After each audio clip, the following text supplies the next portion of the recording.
아버님, 이제 됐어요. 은주가 작게 말했지만 영수는 듣지 못했습니다. 아니, 듣고도 계속했습니다. 아직 멀었어. 허리까지 풀어줘야지.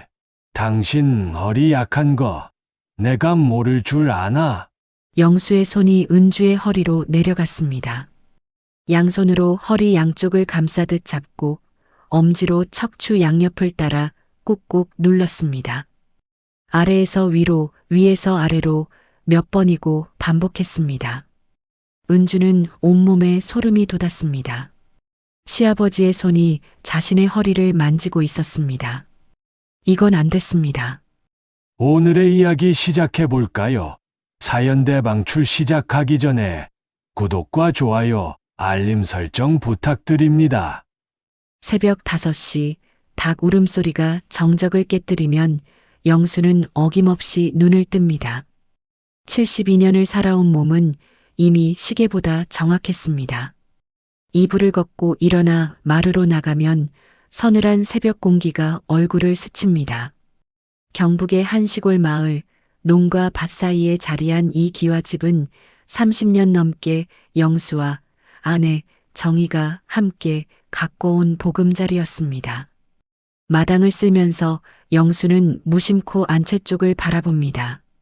저기 정희가 살았던 안방에는 이제 며느리 은주가 살고 있습니다. 아내를 먼저 떠나보낸 지 5년 그 긴 시간 동안 영수는 혼자가 아니었습니다. 며느리 은주가 곁을 지켜주었으니까요.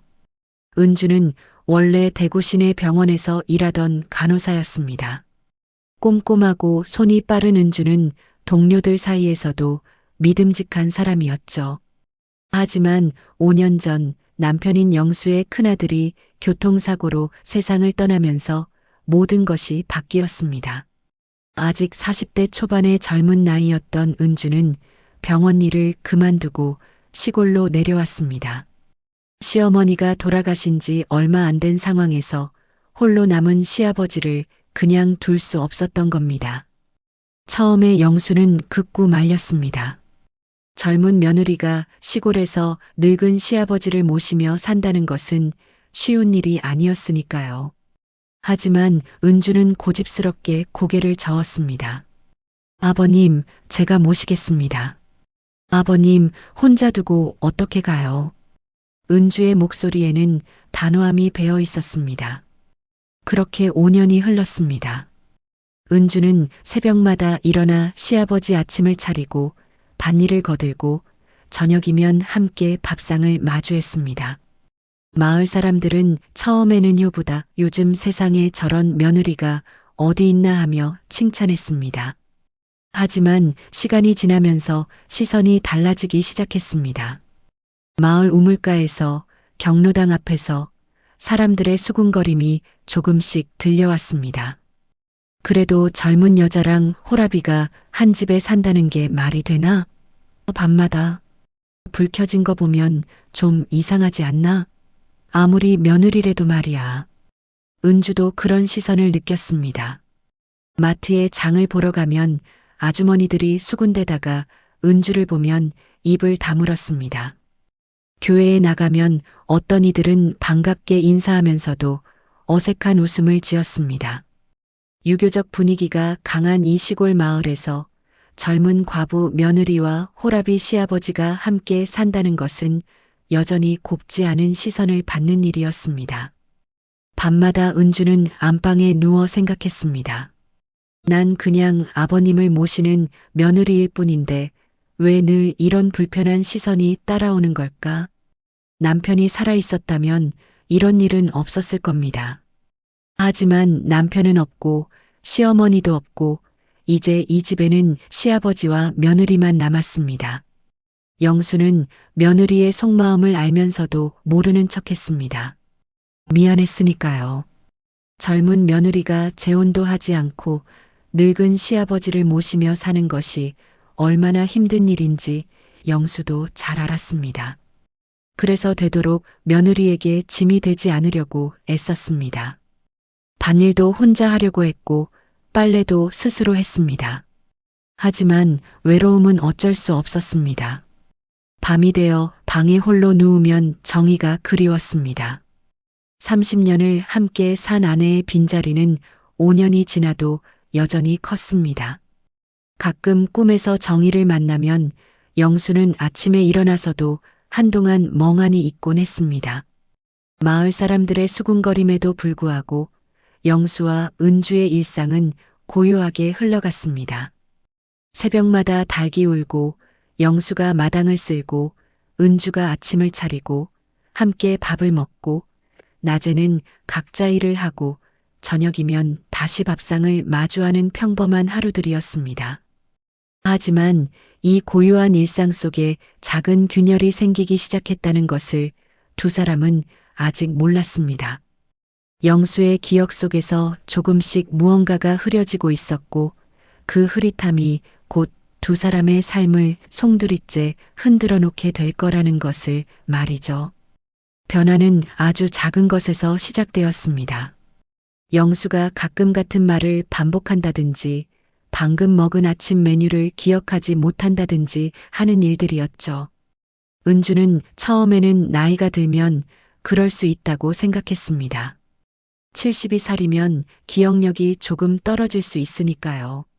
하지만 어느 날부터 영수의 눈빛이 달라지기 시작했습니다. 은주를 보면서 무언가를 떠올리려는 듯한, 그러면서도 헷갈리는 듯한 표정을 짓곤 했습니다. 은주는 그저 기분 탓이라고 여겼습니다. 그날도 평범한 새벽이었습니다. 은주는 일찍 일어나 안방 이불을 새로 갈아 끼웠습니다. 계절이 바뀌어 두꺼운 이불에서 얇은 이불로 바꿀 때였거든요. 새로 지은 이불은 햇볕 냄새가 가득했습니다. 은주는 그 이불을 들고 마루로 나왔습니다. 바로 그때였습니다. 사랑채에서 나온 영수가 은주를 보더니 갑자기 다가왔습니다. 그리고 은주의 손을 덥석 잡았습니다. 영수의 손은 떨리고 있었고 눈에는 이상한 빛이 어려 있었습니다.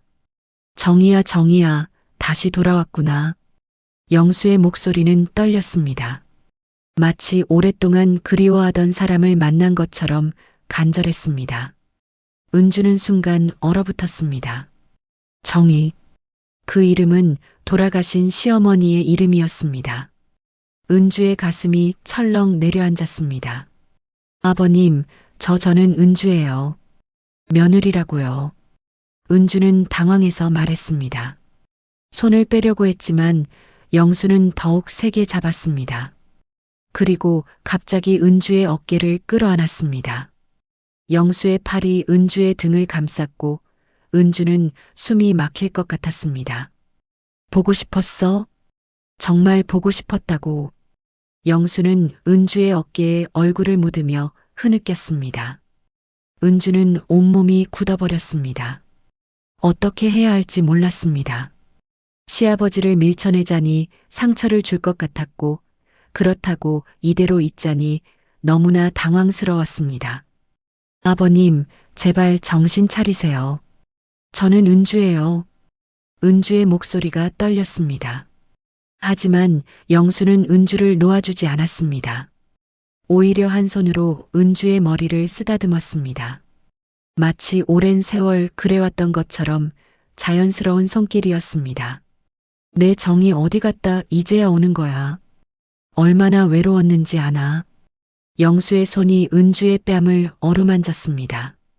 은주는 온몸에 소름이 돋았습니다. 이건 아니었습니다.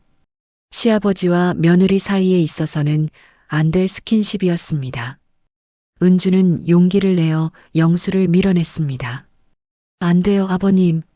저는 정희 어머님이 아니에요. 은주의 외침에 영수가 잠시 멈칫했습니다. 흐렸던 눈빛에 조금씩 초점이 돌아왔습니다. 바로 그 순간이었습니다. 마당 밖에서 계세요? 하는 목소리가 들렸습니다. 옆집 김씨 아주머니였습니다. 김씨 아주머니는 아침마다 산책을 하다가 종종 들르곤 했습니다. 은주는 황급히 영수에게서 물러났지만 이미 늦었습니다. 김씨 아주머니가 마당으로 들어서는 순간 두 사람의 모습이 그대로 눈에 들어왔습니다. 영수가 은주의 팔을 잡고 있었고 두 사람 사이의 거리는 너무나 가까웠습니다. 은주의 머리카락은 흐트러져 있었고 영수의 눈에는 눈물이 맺혀 있었습니다. 김씨 아주머니의 눈이 휘둥그레졌습니다. 입이 벌어지고 얼굴에는 충격이 역력했습니다. 아니, 이게 무슨... 아주머니. 이게 아니라 아버님이 잠깐 착각을 하셔서요. 은주는 급하게 설명했지만 김씨 아주머니의 표정은 이미 굳어 있었습니다. 김씨 아주머니의 눈빛에는 의심과 놀라움이 뒤섞여 있었습니다. 새벽 시간 마당에서 두 사람이 껴안고 있는 모습이라니. 그래요, 그러시구나. 김씨 아주머니는 어색하게 말을 흐리고는 급히 돌아섰습니다. 뒷모습에서 당황스러움이 그대로 느껴졌습니다. 은주는 그제야 안방으로 뛰어들어갔습니다. 문을 닫고 가슴을 쓸어내렸습니다. 손이 부들부들 떨렸습니다. 이게 무슨 일이지? 아버님이 왜 저러시는 거지? 방 밖에서는 영수가 멍하니 서 있었습니다. 방금 전까지 분명히 정희를 안고 있었는데 정희의 따뜻함을 느꼈는데 어느새 사라져 버렸습니다. 영수는 자신의 손을 바라보았습니다. 혼란스러웠습니다. 그날 이후 마을은 술렁이기 시작했습니다. 김씨 아주머니가 본 것은 금세 소문이 되었습니다. 경로당에서, 우물가에서, 사람들의 입에서 입으로 이야기가 퍼져나갔습니다. 새벽에 두 사람이 껴안고 있더래. 아니, 며느리가 그럴 리가 영감님 치매 아닐까? 그래도 피하지 않았다잖아. 머리카락까지 흐트러져 있었다는데. 은주는 장을 보러 나갔다가 사람들의 수군거림을 들었습니다. 등 뒤에서 느껴지는 시선들이 따가웠습니다. 은주는 서둘러 물건을 사고 집으로 돌아왔습니다. 억울함이 북받쳤지만 눈물은 나오지 않았습니다. 고요했던 두 사람의 일상에 균열이 생겼습니다. 그 균열은 점점 더 커져갈 것이었습니다. 소문은 바람처럼 빠르게 퍼져나갔습니다. 김씨 아주머니가 본 새벽의 그 장면은 하루도 안 되어 마을 전체가 알게 되었습니다. 경로당에서는 어르신들이 모여 앉아 그 이야기를 했고 마을 회관 앞에서는 아주머니들이 수군댔습니다. 그 집 며느리 말이야.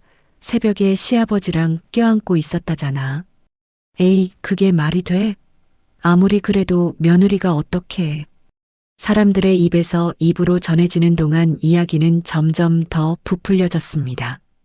처음에는 단순히 껴안고 있었다는 이야기였지만 어느새 밤마다 한 방에서 잔다는 소문으로 변했습니다. 은주는 사흘째 집 밖으로 나가지 못했습니다. 하지만 더 이상 미룰 수 없었습니다. 냉장고는 텅 비어가고 있었고 시아버지 식사를 챙겨야 했으니까요. 나흘째 되는 날 은주는 용기를 내어 마트로 향했습니다. 마트에 들어서자마자 등 뒤에서 따가운 시선을 느꼈습니다. 계산을 하는 동안 뒤에서 수군거리는 소리가 들렸습니다. 저 사람이 그 며느리래. 젊은 게 참. 은주는 서둘러 마트를 빠져나왔습니다. 집으로 가는 길 눈물이 흘러내렸습니다. 점심을 먹고 나서 영수가 말했습니다. 은주야, 밭에 김을 좀 매야겠다. 은주는 영수를 따라 밭으로 나갔습니다. 한참을 일하고 있을 때 반옆길로 마을 사람 몇 명이 지나갔습니다. 그때 영수가 환하게 웃으며 말했습니다. 정희야, 오늘은 날씨가 참 좋구나. 내가 이렇게 날 도와주니 이제 살맛이 난다. 지나가던 사람들의 발걸음이 멈췄습니다. 시선이 일제히 은주와 영수에게 쏠렸습니다. 사람들은 서둘러 자리를 떴지만 뒤돌아보며 수군거렸습니다. 그날 저녁 은주는 방에 누워 천장을 바라보았습니다. 마을 사람들의 비난 어린 눈빛이 머릿속을 떠나지 않았습니다. 한밤중이었습니다. 은주는 잠들지 못하고 뒤척이고 있었습니다. 그때 안방 문이 천천히 열리는 소리가 들렸습니다. 정희야 자니? 영수의 목소리였습니다. 은주는 온몸이 얼어붙었습니다. 영수는 어둠 속에서 은주의 이불 곁으로 다가와 조심스럽게 앉았습니다. 정희야, 추우면 안 되는데. 영수는 흐트러진 이불을 정성스럽게 덮어주었습니다. 그리고는 은주 옆에 가만히 누웠습니다. 은주는 숨이 막힐 것 같았습니다. 영수가 은주의 손을 찾아 꼭 잡았습니다. 정희야, 기억하나? 우리 처음 이 집에 들어온 날 말이야. 너는 부끄러워하면서도 내 손을 이렇게 꼭 잡아줬잖아. 영수의 목소리는 따뜻했습니다. 그 목소리 속에는 수십 년 전 추억과 그리움이 가득했습니다. 영수는 은주의 손을 자신의 뺨에 가져다 댔습니다. 정희야, 내 손은 여전히 따뜻하구나. 내가 얼마나 이 손이 그리웠는지 아나. 영수가 은주를 향해 몸을 돌리며 어깨에 팔을 두르고 가까이 끌어안았습니다. 정희야, 혼자 자면 외롭지? 예전처럼 내가 여기 있을게. 영수의 숨소리가 은주의 목덜미에 닿았습니다. 은주는 더 이상 참을 수 없었습니다. 벌떡 일어나며 외쳤습니다. 아버님, 저는 정희 어머님이 아니에요. 며느리 은주라고요. 은주의 외침에 영수가 멈칫했습니다.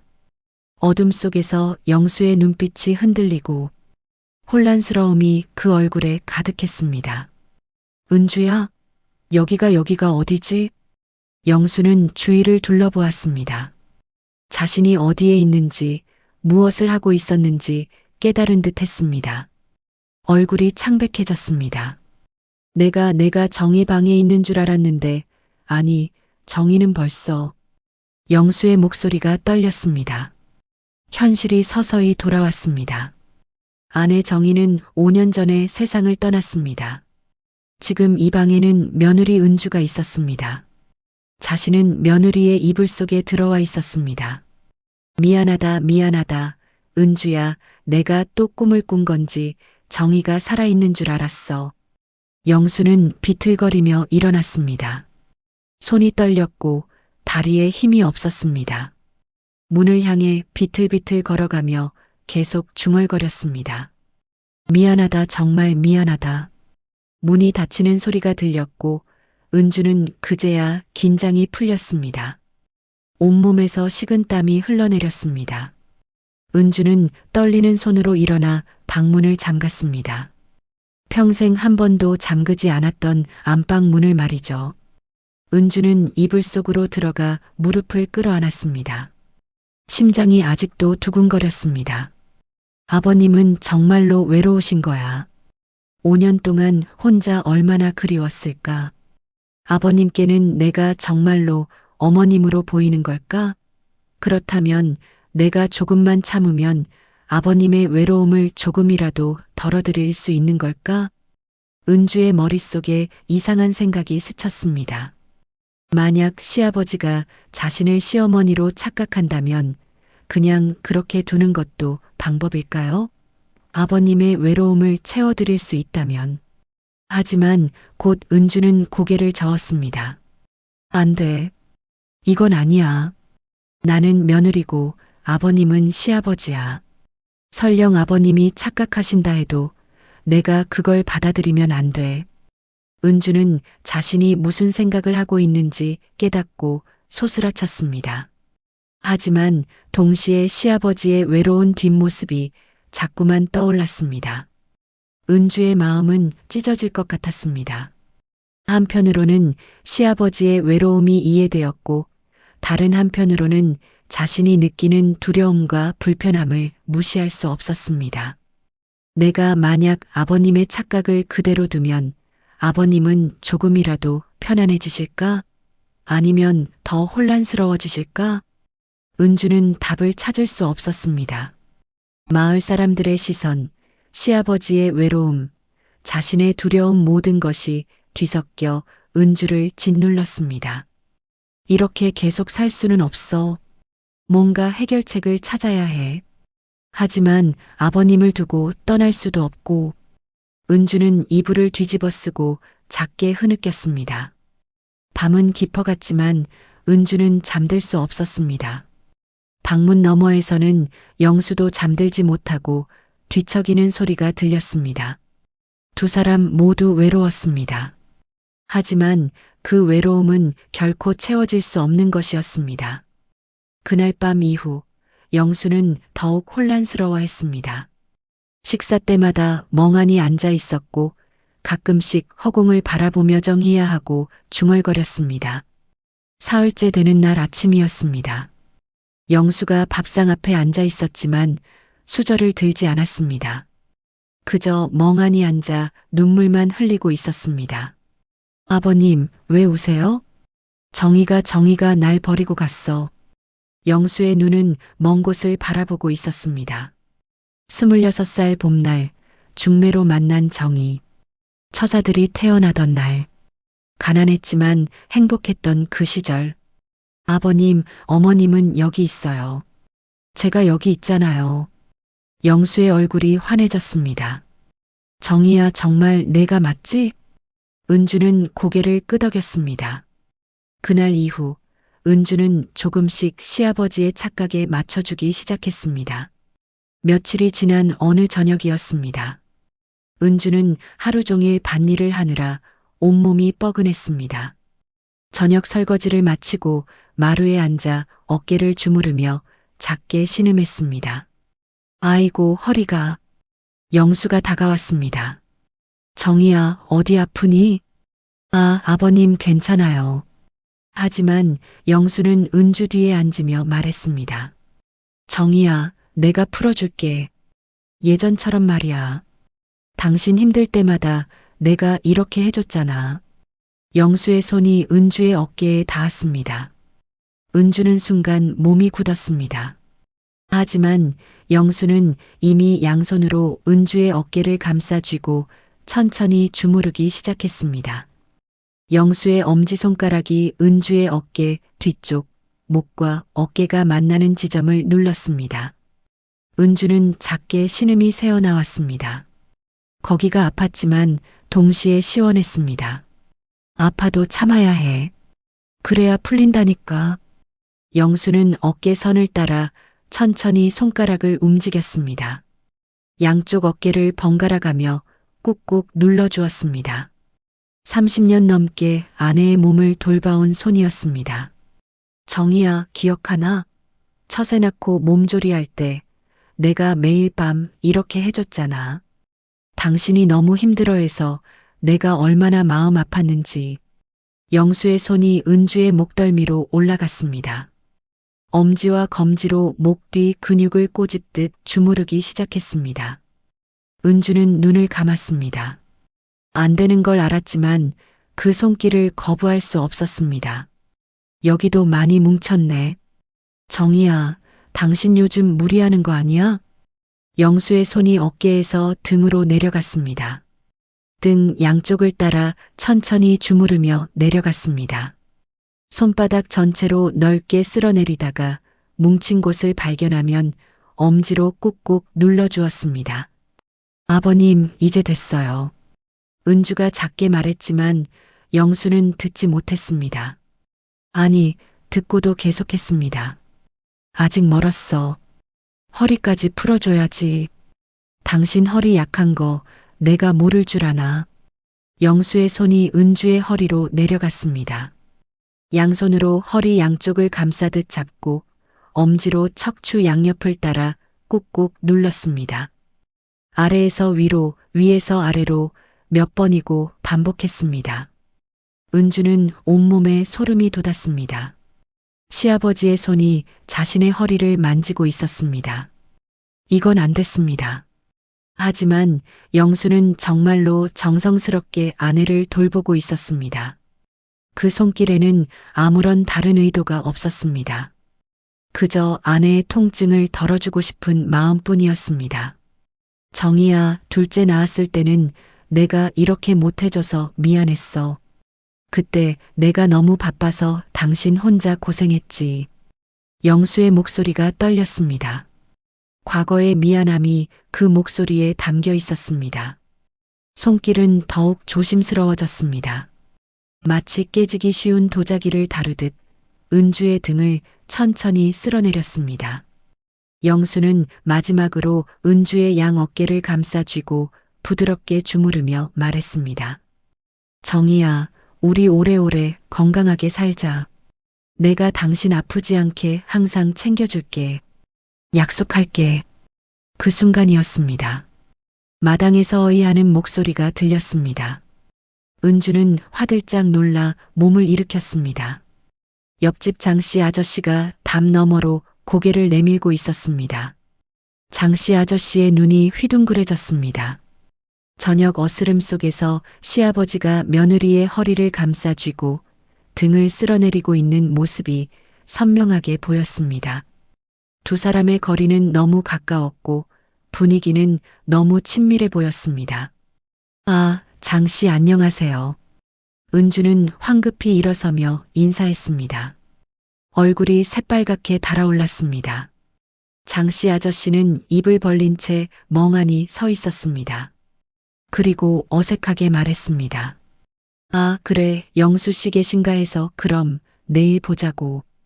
장씨 아저씨는 황급히 돌아갔습니다. 하지만 그 뒷모습에서 충격이 느껴졌습니다. 은주는 그 자리에 주저앉고 싶었습니다. 이제 또 무슨 소문이 날까 손이 부들부들 떨렸습니다. 영수는 무슨 일인지 모른 채 환하게 웃으며 말했습니다. 정희야, 몸이 좀 나아졌니? 내일도 내가 해줄게. 은주는 대답할 수 없었습니다. 시아버지의 순수한 착각이 점점 더 무거운 짐이 되어가고 있었습니다. 이틀 후 현관문이 거칠게 열렸습니다. 둘째 동석이었습니다. 형수? 아버지가 형수 허리를 만졌다면서요? 등을 쓸어내렸다고요?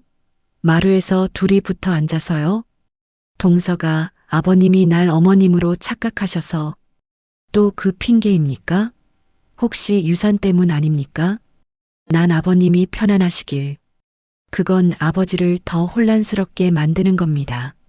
요양원을 알아봅시다. 안 돼. 그럼 형수가 떠나세요. 은주는 무너져 내렸습니다. 동석이 돌아간 후 집안은 무거운 침묵에 잠겼습니다. 은주는 방에 틀어박혀 나오지 않았고 영수는 마루에 앉아 멍하니 하늘만 바라보았습니다. 사흘이 지난 어느 날 오후 마을 경로당에서 잔치가 있었습니다. 마을 어르신 한 분의 칠순 잔치였습니다. 마을 사람들이 모두 모였고 영수도 초대를 받았습니다. 은주야, 나 잠깐 경로당 다녀올게. 영수가 말했습니다. 은주는 고개를 끄덕였습니다. 요즘 마을 사람들 앞에 나서기가 두려웠던 은주는 집에 남기로 했습니다. 경로당에는 이미 많은 사람들이 모여 있었습니다. 음식이 차려지고 막걸리가 돌았습니다. 어르신들은 오랜만에 모여 즐거운 시간을 보냈습니다. 영수도 오랜만에 사람들과 어울렸습니다. 막걸리 잔이 몇 순배 돌았습니다. 평소 술을 거의 마시지 않던 영수였지만 오늘은 권하는 술을 거절하지 못했습니다. 한 잔, 두 잔, 세 잔 어느새 영수의 얼굴이 붉게 달아올랐습니다. 영수 씨, 요즘 어떻게 지내시오? 옆자리 어르신이 물었습니다. 영수는 흐릿한 눈빛으로 대답했습니다. 뭐 그럭저럭? 며느리가 잘 모시나 보구만. 요즘 그런 며느리 드물지. 그 말에 주변 사람들이 미묘한 표정을 지었습니다. 누군가 작게 웃었고 누군가는 고개를 저었습니다. 술이 더 돌았습니다. 영수의 의식은 점점 흐려졌습니다. 눈앞이 흐릿해지고 현실과 과거가 뒤섞이기 시작했습니다. 경로당에 앉아 있는 사람들이 어느새 30년 전 사람들로 보였습니다. 정희야, 정희야 어디 있니? 영수가 갑자기 일어서며 중얼거렸습니다. 주변 사람들이 놀라 영수를 바라보았습니다. 영수 씨, 괜찮으시오? 앉으시오. 하지만 영수는 경로당 문을 향해 비틀거리며 걸어갔습니다. 정희야, 집에 가자, 늦었어. 바로 그때였습니다. 마침 경로당 앞을 지나가던 은주가 보였습니다. 은주는 시아버지가 걱정되어 장을 보러 가는 길에 경로당 앞을 지나고 있었습니다. 정희야. 영수가 큰 소리로 외치며 은주에게 달려갔습니다.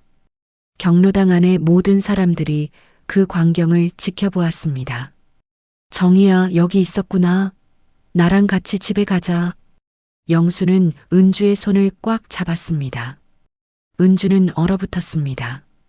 경로당 문 앞 마을 사람들이 모두 지켜보는 앞에서 시아버지가 자신을 정이라고 부르고 있었습니다. 아버님, 저는 은주예요. 정신 차리세요. 은주는 작은 목소리로 말했지만 영수는 듣지 못했습니다. 아니, 듣고도 이해하지 못했습니다. 정희야, 왜 날 피해? 내가 뭘 잘못했어? 우리 집에 가자. 응? 영수는 은주를 끌어안으려 했습니다. 은주는 황급히 뒤로 물러섰지만 영수는 놓아주지 않았습니다. 경로당 안이 술렁였습니다. 저거 봐라, 저게 무슨 꼴이고 며느리를 아내로 착각하다니라는 소리들이 들렸습니다. 아버님, 제발 정신 차리세요. 은주의 목소리가 떨렸습니다. 눈물이 흘러내렸습니다. 하지만 영수는 여전히 은주를 붙잡고 있었습니다. 정희야, 울지 마. 내가 있잖아.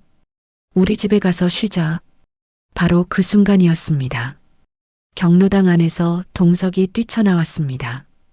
동석은 오늘 잔치에 참석하기 위해 다시 내려와 있었습니다. 아버지. 동석이 소리치며 영수와 은주 사이를 갈라놓았습니다. 영수는 비틀거리며 뒤로 물러섰습니다. 형수?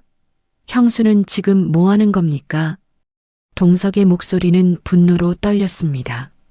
얼굴이 벌겋게 달아올라 있었습니다. 동석아, 내가 뭘 어쨌다고? 뭘 어쨌냐고요? 아버지가 형수를 아내로 착각하는데 왜 바로잡지 않습니까? 왜 계속 이런 상황을 만듭니까? 동석의 외침에 경로당 앞이 조용해졌습니다. 모든 사람들이 숨을 죽이고 지켜보고 있었습니다. 형수, 당장 이 집에서 나가세요. 더 이상은 안 됩니다. 동석의 말은 비수처럼 은주의 가슴을 찔렀습니다. 은주는 그 자리에 주저앉고 싶었습니다. 동석아, 난 정말 아무것도 안 했다고요? 마을 사람들이 다 보고 있었습니다. 형수가 아버지의 착각을 받아주고 아버지를 더 헷갈리게 만들고 있다는 걸. 은주는 더 이상 참을 수 없었습니다. 눈물이 주르르 흘러내렸습니다. 억울했습니다. 자신은 그저 시아버지를 모시고 외로움을 달래드리려 했을 뿐인데 모든 사람들이 자신을 나쁜 사람으로 만들고 있었습니다. 죄송합니다. 죄송합니다. 은주는 고개를 숙인 채 그 자리를 떠났습니다. 뒤에서 사람들의 수군거림이 들렸지만 은주는 돌아보지 않았습니다. 집으로 돌아온 은주는 짐을 쌌습니다. 옷가지 몇 벌과 필요한 물건들을 가방에 넣었습니다. 손이 떨려 제대로 정리할 수조차 없었습니다. 해가 저물 무렵 은주는 집을 나섰습니다. 택시를 불러 친정으로 향했습니다. 차창 밖으로 시골 풍경이 지나갔습니다. 5년을 살았던 그 집, 그 마을이 점점 멀어졌습니다. 친정 문을 두드렸을 때 어머니가 나왔습니다. 딸의 모습을 본 어머니는 놀라며 물었습니다. 은주야, 무슨 일이니? 은주는 그제야 울음을 터뜨렸습니다. 어머니 품에 안겨 한참을 울었습니다. 어머니는 딸을 방으로 데리고 들어가 앉혔습니다. 무슨 일 있었니? 은주는 그동안 있었던 일들을 말했습니다.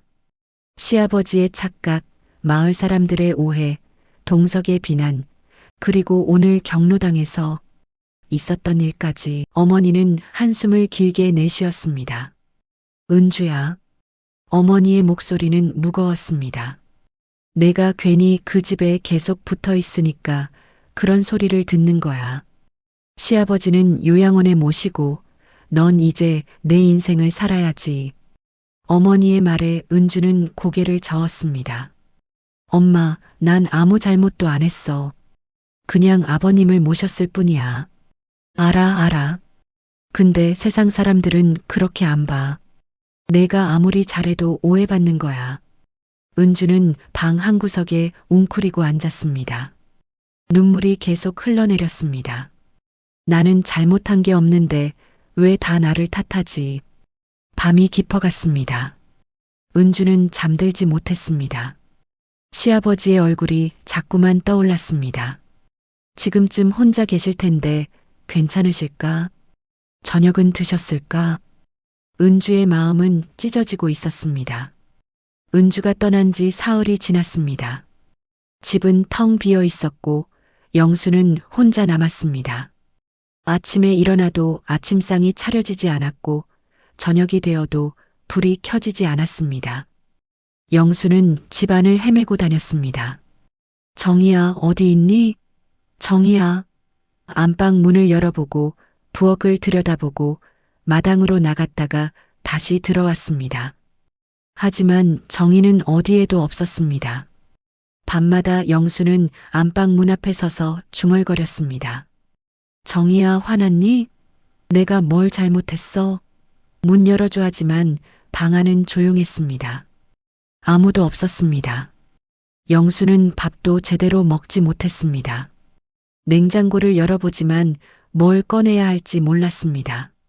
라면을 끓이려다가 불 끄는 것을 잊어버렸습니다. 연기가 나서야 정신을 차렸습니다. 이틀째 되는 날 영수는 마을을 헤매기 시작했습니다. 정희 못 봤소? 우리 정희 어디 갔소? 마을 사람들에게 물어다녔지만 아무도 대답해주지 않았습니다.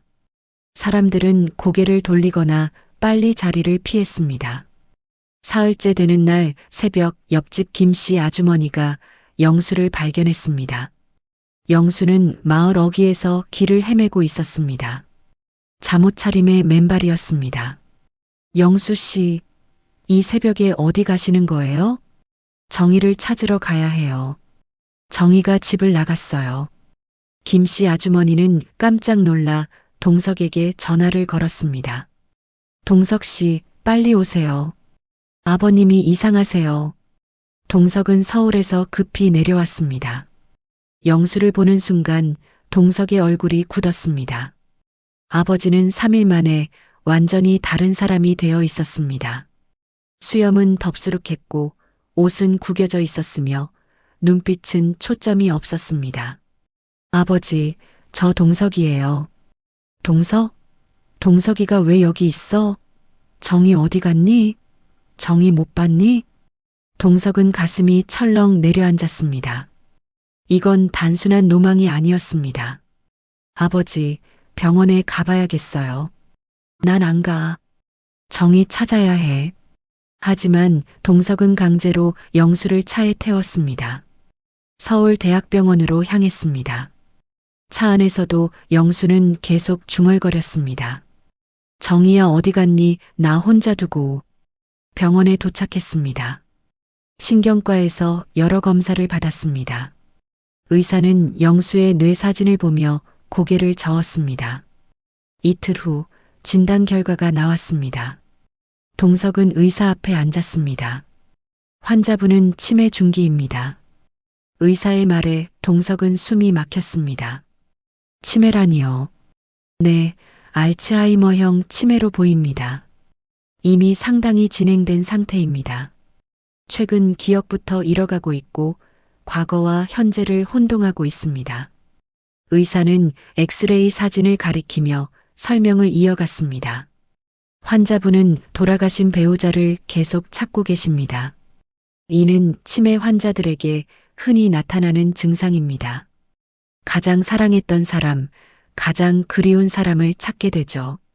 그럼 우리 며느리를 어머니로 착각했던 것도 네, 치매로 인한 착각입니다. 환자분께는 며느리분이 돌아가신 아내로 보였을 겁니다. 외모나 목소리가 비슷하다거나 아니면 돌봐주는 모습이 아내를 떠올리게 했을 수 있습니다. 동석은 머리를 감싸쥐었습니다.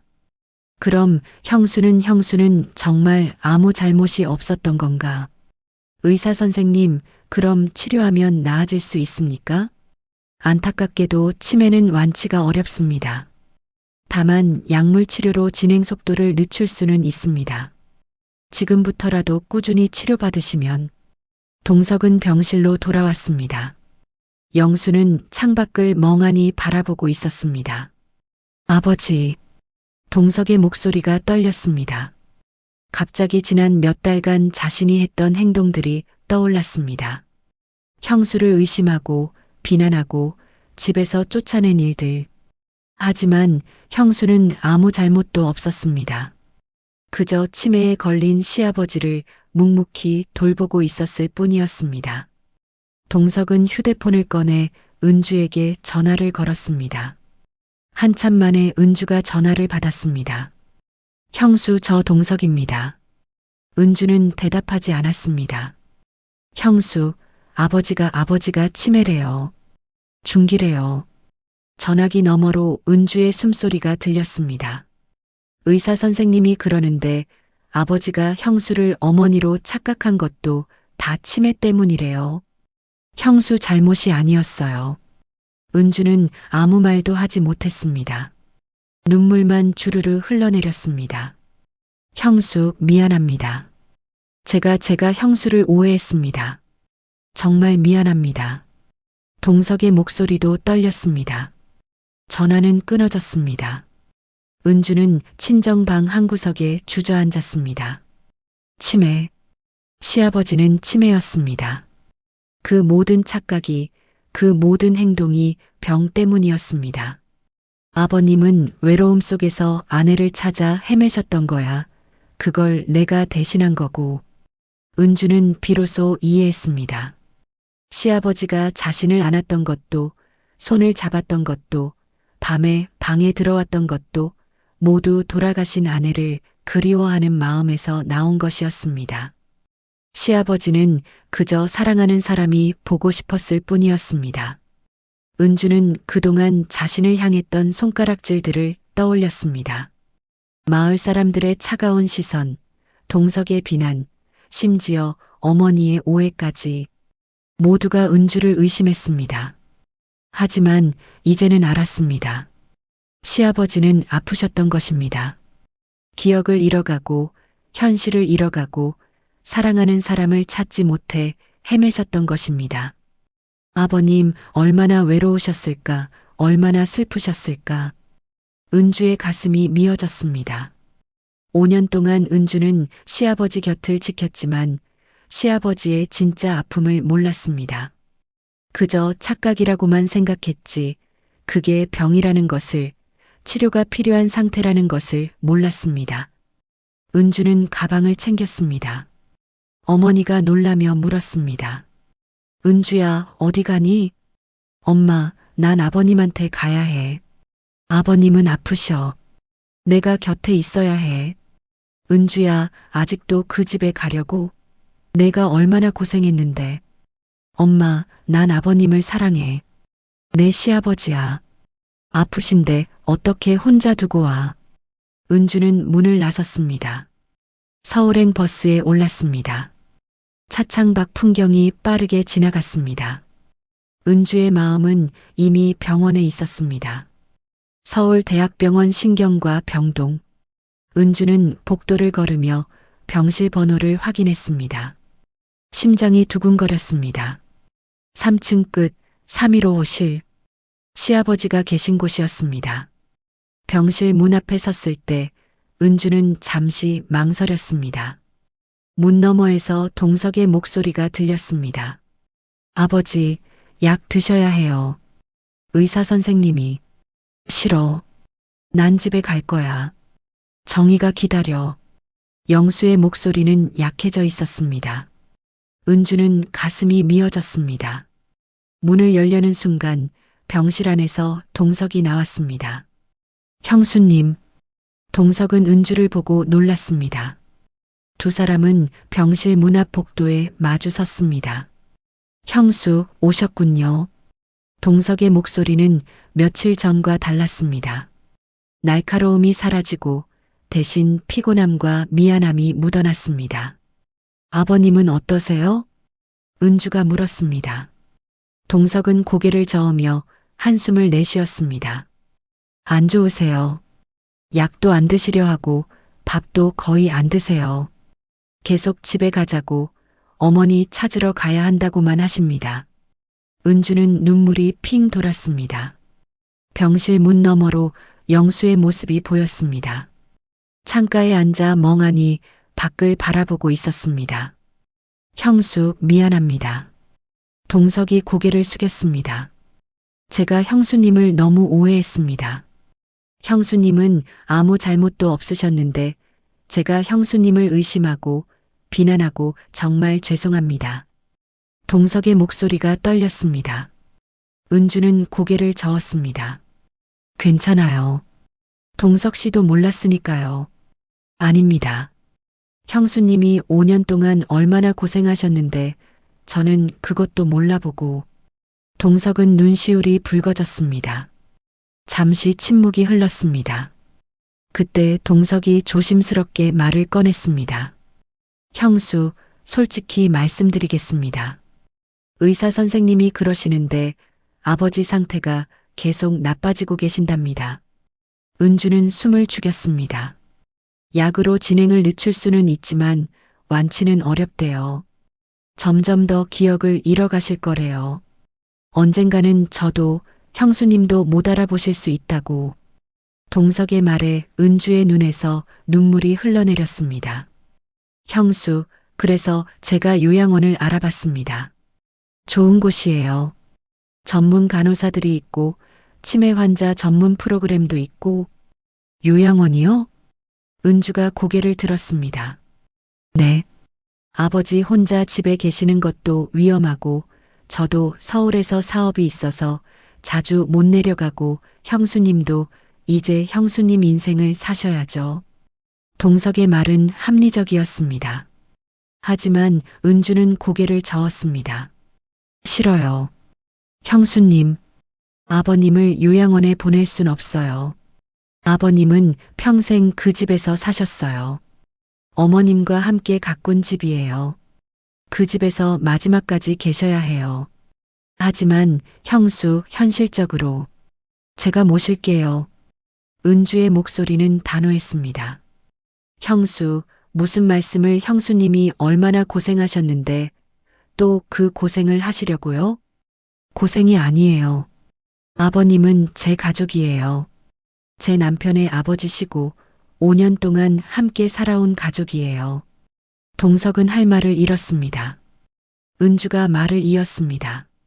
동석 씨, 아버님은 지금 무서우실 거예요. 기억이 사라지고 세상이 낯설어지고 그럴 때 곁에 아는 사람이 있어야 해요. 낯선 요양원이 아니라 익숙한 집에서 아는 사람과 함께 계셔야 해요. 은주의 눈빛은 흔들림이 없었습니다. 동석은 잠시 고민하다가 말했습니다. 형수, 그럼 마을 사람들은요? 또 그런 소문이 돌면 상관없어요. 은주는 단호하게 말했습니다. 이제는 신경 안 써요. 아버님이 아프시다는 걸 아니까 이제는 두렵지 않아요.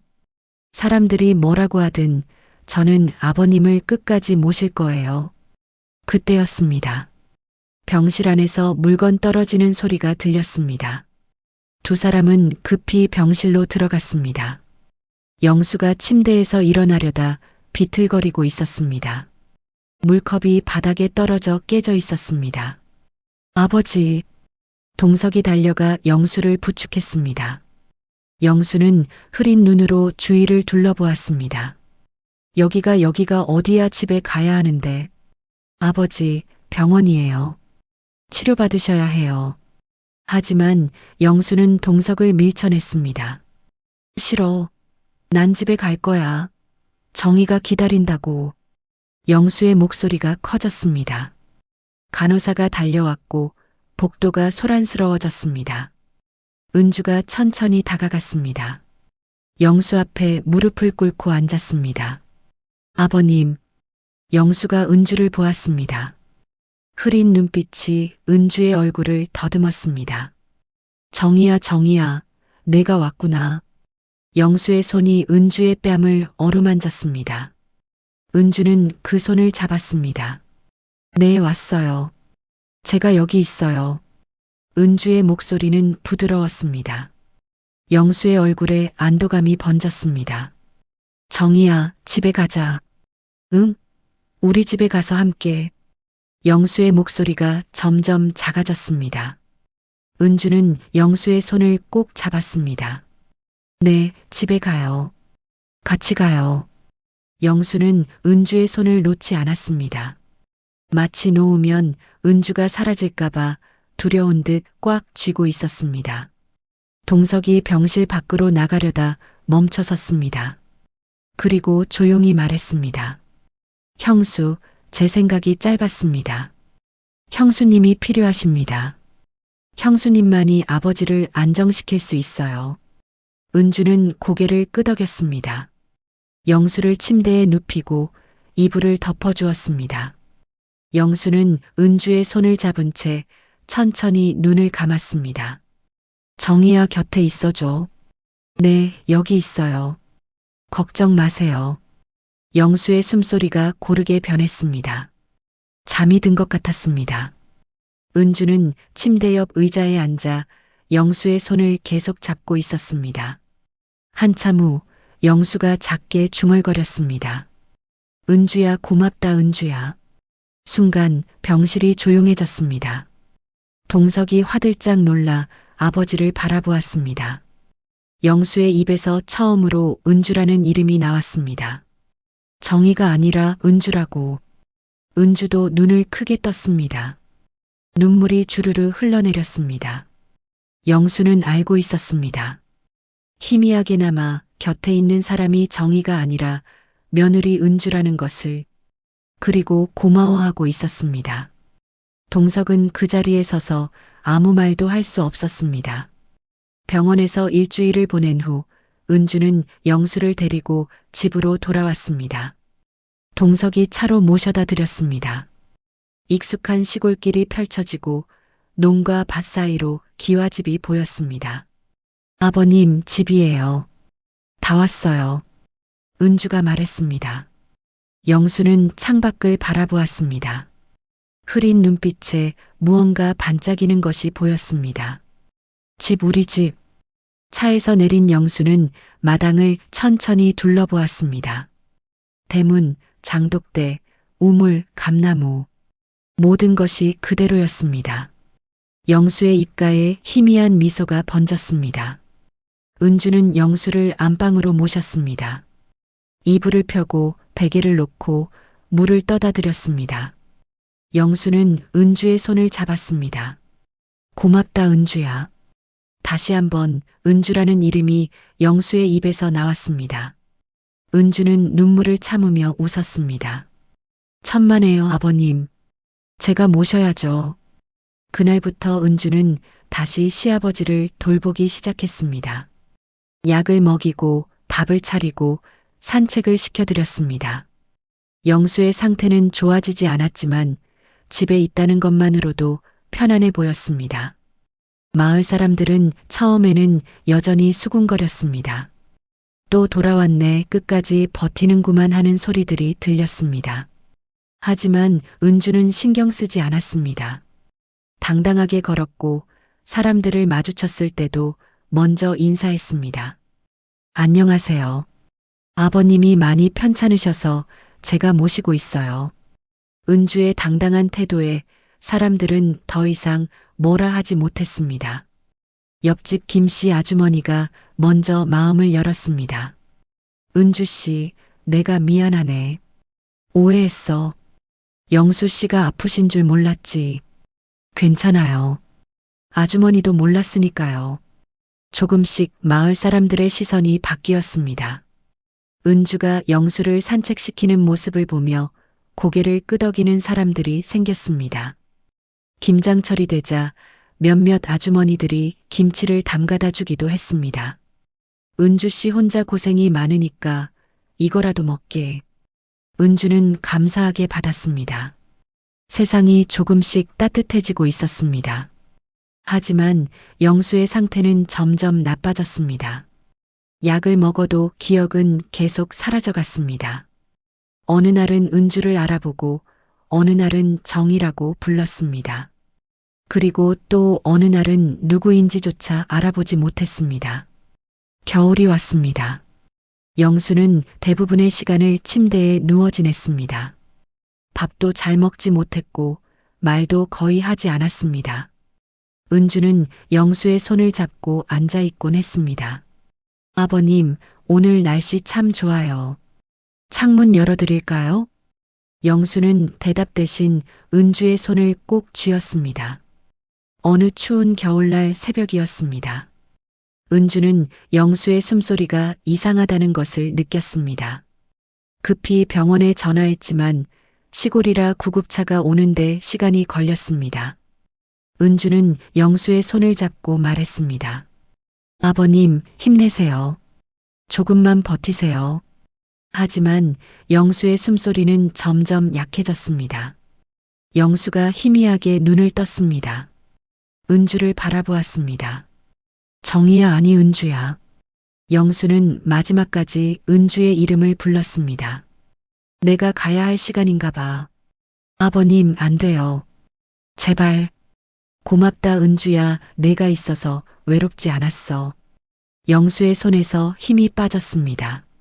천천히 눈을 감았습니다. 구급차 사이렌 소리가 멀리서 들렸지만 이미 늦었습니다. 영수는 그렇게 세상을 떠났습니다. 사랑하는 아내가 있었던 집에서 며느리가 지켜보는 가운데 평안하게 눈을 감았습니다. 장례식장에는 생각보다 많은 사람들이 찾아왔습니다. 마을 사람들, 친척들, 그리고 영수의 옛 친구들까지. 은주는 검은 상복을 입고 조문객들을 맞았습니다. 여전히 수군거리는 사람들이 있었습니다. 그래도 끝까지 모셨네. 요양원도 안 보내고 집에서 돌봤다더라. 하지만 이제 은주는 두렵지 않았습니다. 한 아주머니가 불편한 표정으로 물었습니다. 그런데 며느리가 그렇게까지 해야 했나? 은주는 당당하게 대답했습니다. 저는 아버님의 며느리입니다. 마지막까지 아버님의 곁을 지켰습니다. 그게 제가 할 일이었어요. 은주의 눈빛은 흔들림이 없었습니다. 그 당당함 앞에서 사람들의 웅성거림이 잦아들었습니다. 동석이 은주 옆에 섰습니다. 형수님, 정말 감사합니다. 형수님이 아니었다면 아버지는. 괜찮아요. 제가 하고 싶어서 한 일이에요. 장례를 치르는 사흘 동안 은주는 영정 앞을 지켰습니다. 영수의 사진 속 미소가 은주를 바라보고 있었습니다. 마지막 밤 모두가 돌아가고 은주 혼자 남았습니다. 은주는 영정 앞에 무릎을 꿇고 앉았습니다. 아버님, 이제 진짜 편히 쉬세요. 어머님 만나셨죠? 이제 외롭지 않으시겠죠? 은주의 눈에서 눈물이 흘러내렸습니다. 전 이제 두려워하지 않아요. 사람들이 뭐라 해도 전 제가 한 일이 옳았다고 믿어요. 아버님을 사랑했고 끝까지 모셨어요. 그걸로 충분해요. 은주의 입가에 고요한 미소가 번졌습니다. 눈물이 흐르고 있었지만 그 미소는 평온했습니다. 장례가 끝난 후 마을 사람들은 은주를 다르게 보기 시작했습니다. 더 이상 의심받는 며느리가 아니었습니다. 은주는 마지막까지 가족을 지킨 딸로 기억되었습니다. 봄이 왔습니다. 은주는 영수의 무덤 앞에 꽃을 심었습니다. 마당의 감나무에서 새싹이 돋아났습니다. 은주는 마루에 앉아 그 풍경을 바라보았습니다. 5년간 시아버지를 모시며 힘들었지만 후회는 없었습니다. 은주는 사랑하는 사람을 끝까지 지켰고 그것으로 충분했습니다. 은주는 일어나 마당을 쓸기 시작했습니다. 새로운 하루가 시작되었습니다. 은주의 삶도 계속되었습니다. 이제는 두려움 없이 당당하게 살아갈 수 있었습니다. 지금까지 시청해 주셔서 감사합니다. 사연 대방출이었습니다. 구독과 좋아요, 알림 설정 부탁드리며 다음에 또 좋은 사연 들려드리겠습니다.